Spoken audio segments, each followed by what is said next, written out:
Hey, family. Another day, positive thinking. Another day to get better. So I'm on my way down here to be support for my brother on this court hearing this morning. Hoping for the best. Having faith that the outcome will be positive.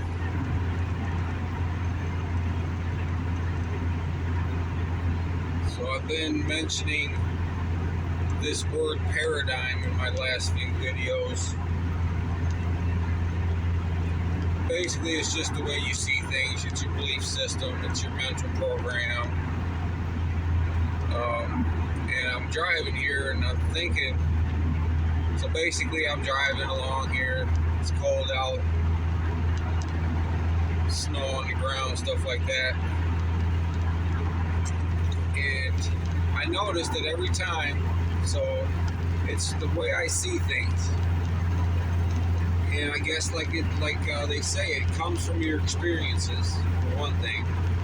But anytime I cross over a bridge and it's bitter ice cold outside, my mind tells me, hey, it's icier on a bridge because it's hollow underneath and the air can flow underneath it also, and it's more exposed to being frozen. So that's like a paradigm right there with me about bridges. And also, I could be just driving, looking straight ahead, and out of my peripheral and my side mirror, I could see a semi is about to come up past me, right? And it's the way I see things. It's my paradigm. And I make sure I have both hands on the wheels because I know that there's like a turbulence or a vacuum or the semi creates, and it'll pull you towards it when it's coming past you, and next thing you know, it'll take you in the other direction when it gets past you. One of the first paradigms that I'm going to work on is revolved around my not smoking goal, my being tobacco free. I am going to start doing that. I'm going to write down a list of all the negative effects and the negative aspects of smoking cigarettes. And I am going to do my best to create a habit of reading that a couple times a day at least. And reprogram the way I see cigarette smoking.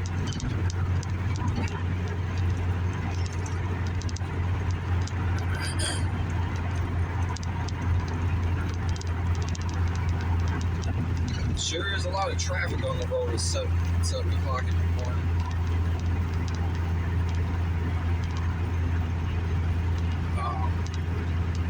Yeah, my last video I was recording when I got back from the food pantry. For some reason, I'm standing in there recording and the video just kicked me out, so I just ended it there. I grabbed a couple of frozen products to bring down and give them some frozen, like a whole bag of frozen chicken fingers that I've had. Paradigm I got about stuff that's in the freezer too long. I just won't eat it. I don't know why. They've been in the freezer for a while, and that's just one of the way I see things. I don't know why. But, it's good. It's been frozen. I just once something in the freezer starts to get the ice on it or something, I won't eat it. So I'm gonna give that away. And those couple of bags of frozen sandwiches, the quarter-pound cheeseburgers and all that. That comes from a local gas station in the area by the pantry, and they always have hot sandwiches on the little warmer there, so you can buy those. And yeah, I'm glad they don't throw that stuff away. I'm glad that they donate it. There's some gas stations that just like at least in the past, I know Speedway 7-Eleven, they just throw all the donuts away when they're day old or whatever. There was a donut shop down in Peoria, Illinois, back when my mom first went to prison. And evidently, they must have lost the house. My dad had sold the house. And then bought a mobile home. Anyway, I remember me and my dad would go up to this donut place, sit in the parking lot, and wait for them guys to go out to the back there, and they'd have a whole garbage bag full of donuts and just throw it in the dumpster. And that's all that was in it, just donuts. There wasn't any trash or garbage. And yeah, I remember that. And you know what? Experiences like that made me who I am. And so I have the way I see things. Most people are like, what? Eating out of the garbage? Hey.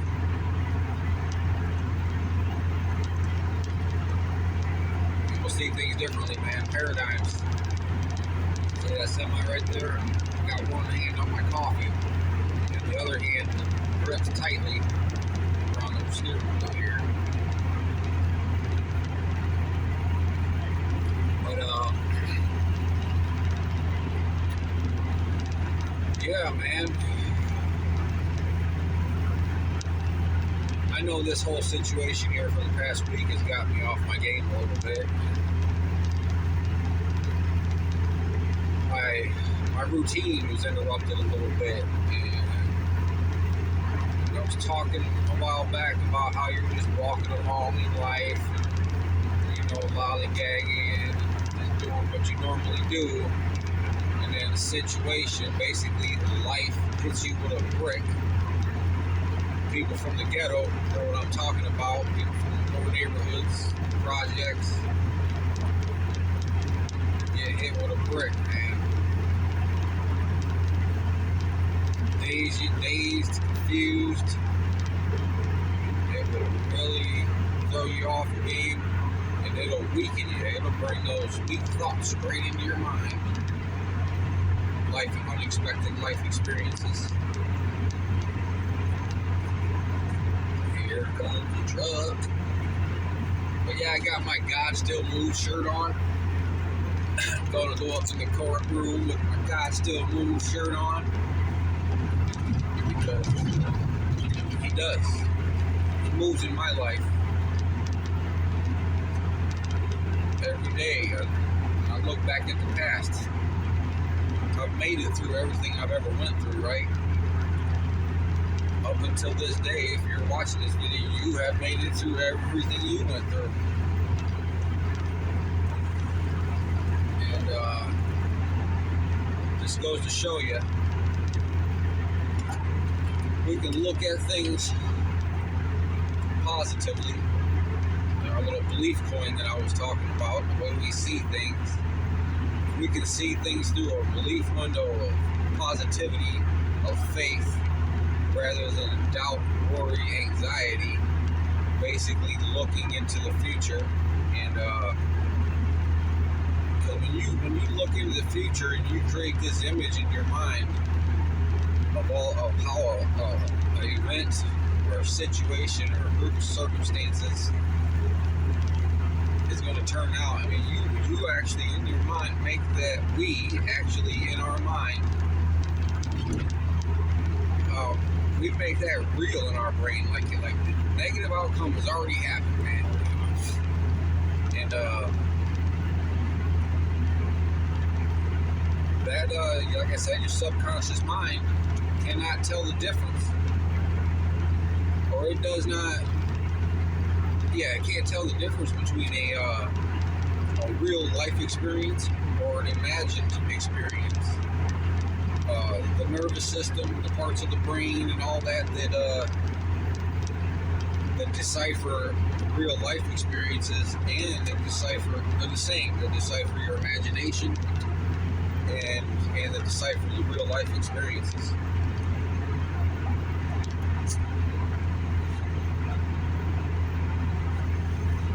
Yeah, cigarettes are bad. They're slowly killing me.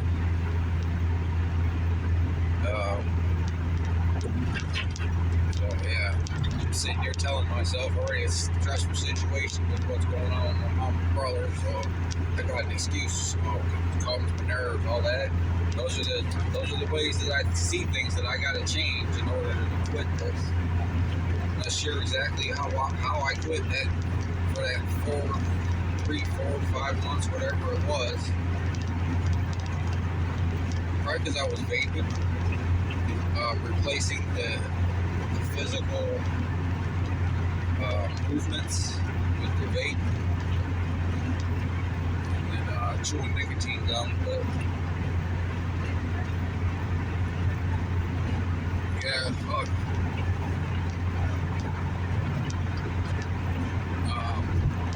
Another thing I was thinking about as I was driving, so I was waiting until it got a little bit more daylight outside before I started recording. I wanted to get it in and put the camera on right away.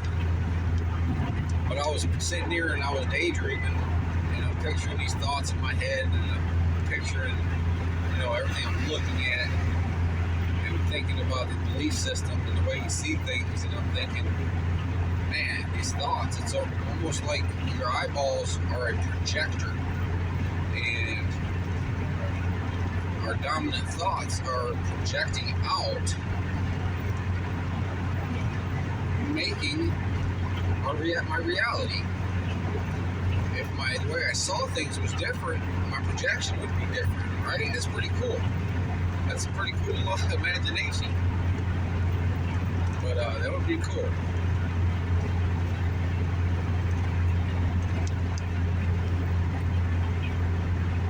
So yeah, I hope things are going okay in all you guys' life, family. I know it's a struggle. I think about everybody all the time. Need to get down there further south and see everybody.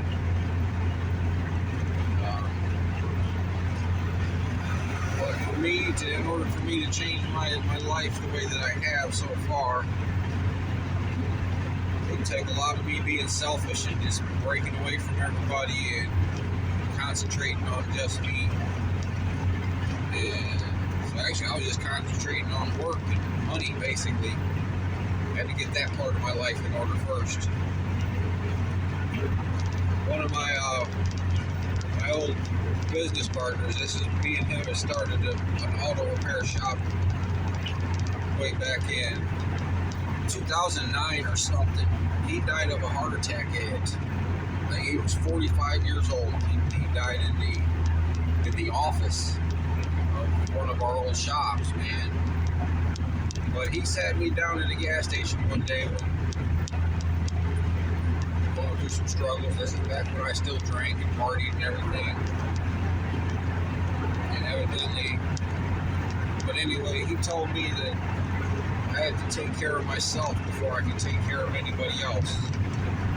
And it's just my natural instinct that to help people if they need help, if I can do it. Part of it is sometimes I just can't say no, and that'll create some negative emotions in me when I can't say no, and I really want to say no. Yeah, I don't know, think of what that person's going through or something. Sometimes even when I'm down to my last dollars and stuff, and somebody needs help, I help.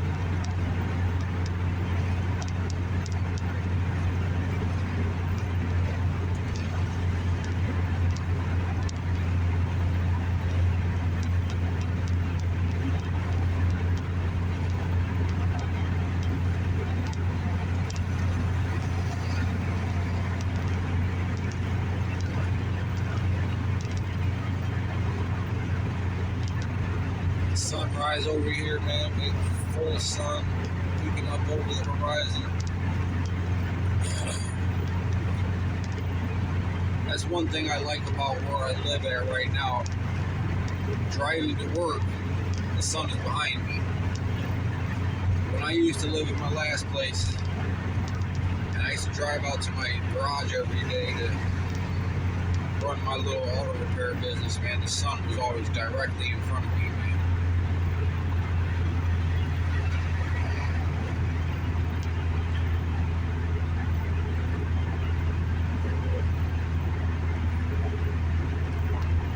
I'm going to start slowing down a little bit after this situation we figure out what's going on here and we actually know the outcome today. Hopefully we get the full outcome and it's not just they put him in jail and we don't know how long, but I don't think they are. His public defender, his court pretender, it's all part of the split system, but it's just what it is.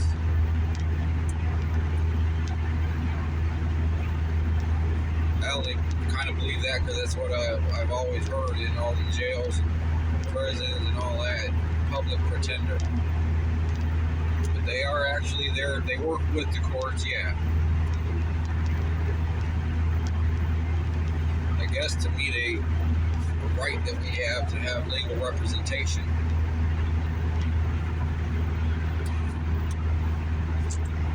But he got a hold of a public defender.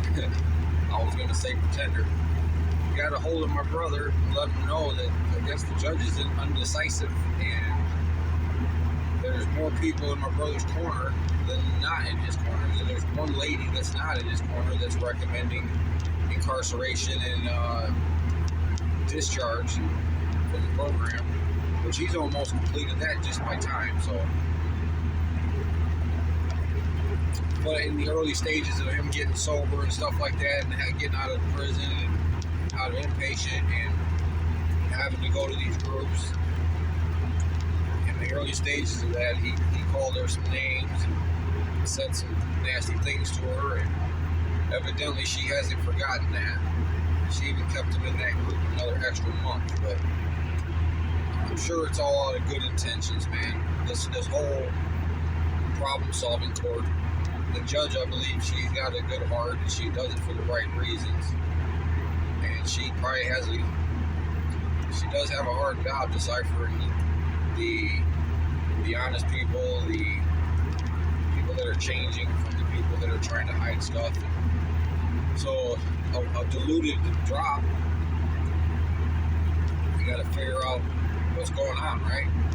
But he's going to walk in there with a handful of the thousands of receipts that you get a little printout every time you take a drop, thousands of them over the past 30 months.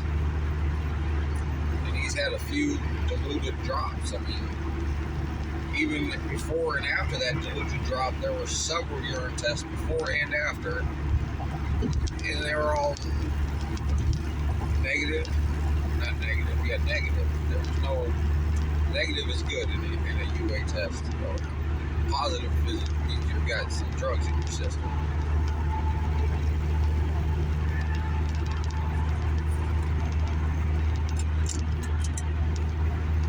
Oh. So yeah.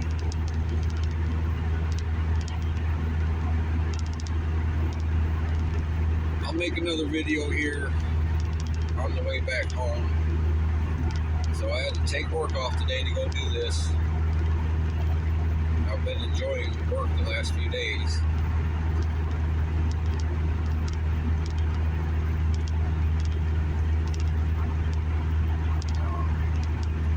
Building some control panels. These, got smaller control panels, 40 of them. We got to cut little square holes out of each side of it, screw little vents and stuff on them so that the heat from the VFD, variable frequency something, they control pumps that pump hot fluid out of these big tanks that have Bitcoin cryptocurrency miners in them, and pull them out of it circulates from the tank through the pump, through a big giant radiator, cooler, a fan, and recirculates it back into the Bitcoin miner. It circulates it back into the tank, and it just keeps it circulating, trying to maintain a temperature to get the optimal performance out of these Bitcoin miners. But so the smaller 40 control panels are for they're called pump skids. So there's a couple of pumps on the skid,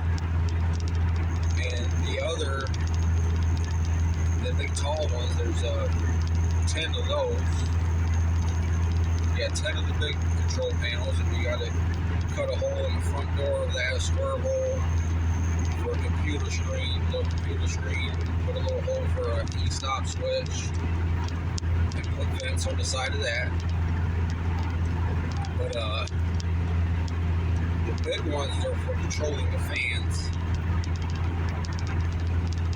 Then we got to build 20 switchboards, which powers all of the miners. And basically,